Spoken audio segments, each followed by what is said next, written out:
Sacrement! Ça, c'est un gros marqueur. Il est conseillé de le sortir 3-4 fois par année, en solo, parce que c'est là qu'il performe à son meilleur. Sacrement! Vas-tu arrêter de monter à un moment donné? Sacrement! 200 courriels en fin de semaine. Qui a fait ce plat-là? C'est bon en sacrement! Puis si jamais tu l'utilises pour faire des combinés, t'as pas le choix de le mettre en premier. Sacrement! De ciboire de vas-tu finir par te ramasser, Serge? Il existe aussi des remplaçants sur le marché, mais sont un peu moins performants. Sacre bleu! Sapristi! Sacrifice! Saint-si croche de Sacramento! Tu dormi sur la carte de linge? Saviez-vous que sacrament nous vient de sacrement? Un moyen mot d'église qu'on entend ici et là, mais qu'on n'oserait quand même pas définir. Historiquement, le mot sacrement était utilisé pour parler de quelque chose de sacré. Sacré, sacrement. Au sens large, toutes les rites, toutes les cérémonies religieuses étaient appelées des sacrements. Mais avec le temps, le terme a pris un sens un peu plus précis dans la chrétienté. C'est devenu un signe visible par lequel Dieu offre sa promesse de grâce sous une forme extérieure et tangible. Autrement dit, un sacrement, c'est comme mettre les promesses de Dieu sur écran géant. Pour mieux comprendre le concept, il faut retourner à l'Ancien Testament. Dès les débuts de l'humanité, Dieu traite avec Israël, le petit peuple qu'il a choisi pour se révéler au monde entier, dans le contexte d'une alliance, un engagement relationnel qui va de part et d'autre. Et de manière très pédagogique, Dieu va toujours accompagner ses promesses de fidélité et de salut à l'intérieur de cette alliance-là d'un sceau visible et extérieur pour les rendre évidentes aux yeux du peuple. Par exemple, lorsque Dieu va faire alliance avec Noé et la création entière, au fond, promettant de ne plus jamais détruire la terre par les eaux, il va donner un signe très clair de son engagement. L'arc-en-ciel. Voici le signe de l'alliance établi entre moi, vous et tout être vivant pour toutes les générations à venir. Je place mon arc dans les nuages, mon arc-en-ciel. Il sera un signe qui rappellera l'engagement que j'ai pris à l'égard de la terre. Un peu plus tard, la Pâque juive va aussi être une sorte de sacrement pour le peuple d'Israël. C'était un repas significatif, un repas de fête commémoratif que Dieu avait prescrit lui-même pour que toutes les générations à venir se rappellent comment ils avaient gracieusement épargné de la mort et délivré de l'esclavage égyptien. Je connais d'ailleurs une bonne capsule sur le sujet. Bref, l'Ancien Testament nous dévoile un Dieu qui se révèle aux humains par des mots, mais qui nous laisse aussi des gestes, des activités palpables qui parlent de lui et de ce qu'il a fait. Quand on pense à ça, là, ça fait du sens que Dieu nous donne des marques visibles et des marques extérieures pour concrétiser et matérialiser ses paroles. Pourquoi? Parce qu'on est des êtres de sens. On veut voir, on veut toucher, on veut goûter, on veut entendre, on veut sentir les choses pour les expérimenter pleinement. D'ailleurs, une poignée de main en dit souvent beaucoup plus long sur la relation entre deux personnes qu'un contrat signé en 3 copies. Un salut militaire est aussi un signe visible qui permet de comprendre en un instant l'allégeance de quelqu'un. En fait, les choses les plus importantes dans nos vies sont souvent difficiles à décrire seulement avec des mots. Et c'est pour ça qu'on a des cérémonies, des gestes solennels pour décrire et imager ces grandes vérités-là. C'est comme si le recteur de votre université ne faisait que vous envoyer un petit courriel après 4 ans d'études pour vous dire que vous avez finalement passé votre bac.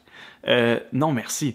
Vous voulez une remise des diplômes en bonne et due forme, avec la toge, le mortier, lors de laquelle il va vous serrer la main, il va vous remettre un beau diplôme qui n'est qu'en fait un bout de papier, il va prendre une belle photo pour immortaliser le tout.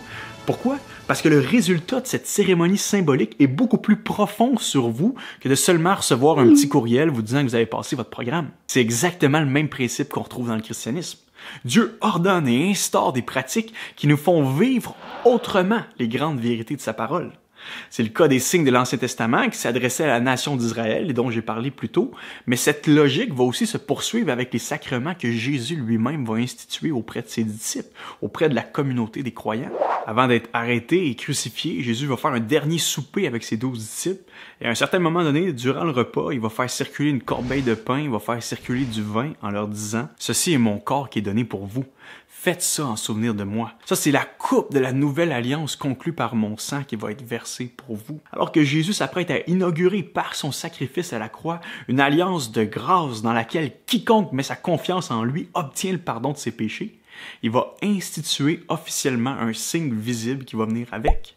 Quand vous allez vous réunir, vous allez manger du pain et boire du vin qui représente mon corps meurtri et le sang que j'ai versé pour votre rédemption. Et encore à ce jour, l'Église chrétienne, lorsqu'elle se réunit aux 4 coins du monde, mange du pain et boit du fruit de la vigne, fermenté ou non, tel que Jésus l'a ordonné afin de célébrer et commémorer sa victoire à la croix. Et lorsqu'elle le fait, les promesses de l'Évangile sont confirmées, sont scellées dans le cœur de chaque croyant. Et Christ est spirituellement présent au milieu d'eux pour solidifier, pour alimenter leur foi. En plus de ce repas communautaire, Jésus va aussi transmettre le sacrement du baptême à ses disciples. Une fois ressuscité, il va leur dire « Allez donc dans le monde entier, faites des disciples partout, parmi les peuples, baptisez-les au nom du Père, du Fils et du Saint-Esprit, et enseignez-leur à obéir à tout ce que je vous ai prescrit. » Comme le pain et le vin, le baptême est un portrait, un signe vivant de la grâce de Dieu. Il témoigne de la grâce de la repentance et il atteste publiquement que quelqu'un est spirituellement passé de la mort à la vie. Et cet appel de mission de Jésus envers ses disciples nous démontre le lien entre les sacrements et l'enseignement. Jésus commande à ses disciples d'enseigner, d'annoncer qui il est par une parole verbale, mais en même temps, il instaure le sacrement du baptême qui est en quelque sorte une parole visuelle, déclarant de manière sensible et perceptible la grâce invisible de Dieu.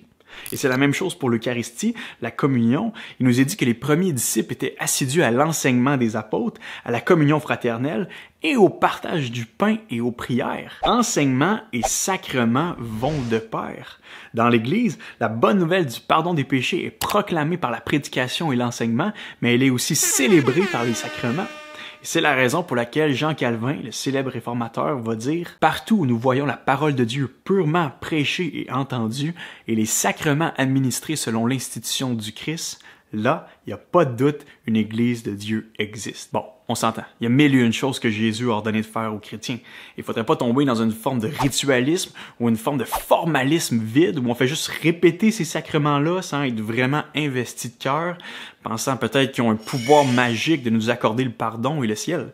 Non, celui qui nous ouvre les portes d'une nouvelle humanité pardonnée et qui nous accueille dans la famille de Dieu, c'est Jésus et Jésus seul. Et il nous demande pas mal plus que le baptême et l'Eucharistie en passant, hein? Il nous demande de nous aimer les uns les autres, de nous pardonner mutuellement, de nous faire grâce, de nous servir, de nous soumettre les uns aux autres, de faire du bien à nos ennemis, d'annoncer sa bonne nouvelle aux confins de la terre, et la liste continue. Mais on peut quand même dire que le baptême et l'Eucharistie, la communion, se distinguent de tous les autres impératifs bibliques et qui méritent le statut de sacrement pour 4 raisons. 1. Il renvoie directement à la mort et la résurrection de Christ et en communique l'essence même. 2. Ce sont des vecteurs par lesquels Jésus s'offre lui-même à son peuple et par lesquels le Saint-Esprit est présent d'une manière spéciale pour nourrir son Église. 3. Ils sont normatifs pour tous les chrétiens de tous les temps, contrairement par exemple à l'ordination au ministère ou au mariage. 4. Ils sont clairement et officiellement institués par Christ lui-même comme des pratiques à perpétuer, contrairement par exemple à l'onction d'huile. Bref, un peu comme un souvenir que grand-papa nous a laissé pour être sûr qu'on l'oublie pas, ou même un trophée qui souligne le championnat qu'on a gagné lorsqu'on était plus jeune. Jésus nous a laissé, il nous a transmis des signes marquants et parlants pour qu'on puisse rester connecté à lui et savourer hebdomadairement sa victoire. Il n'a pas ordonné ces pratiques-là, ces sacrements-là pour occuper notre temps ou rendre nos rassemblements un petit peu plus divertissants, mais bien pour que notre amour et notre admiration à son égard ne cessent de grandir, pour qu'on puisse rester focus, aligné sur les vérités éternelles, pour que ses promesses deviennent réalité dans nos vies et qu'on n'oublie jamais que c'est lui qui nous a aimés le premier et qui s'est livré pour nous. Et c'est ça, ultimement, qui garantit l'efficacité des sacrements. Jésus est historiquement et corporellement mort et ressuscité pour le pardon d'une multitude qui l'attire lui-même à lui. Et si aujourd'hui tu décides de reconnaître ce don-là, qui est amplement suffisant pour te sauver, et d'intégrer ensuite la magnifique communauté alternative des disciples de Jésus, qu'est l'Église, eh bien les sacrements seront là pour te rappeler tangiblement et hebdomadairement son œuvre et son amour pour toi.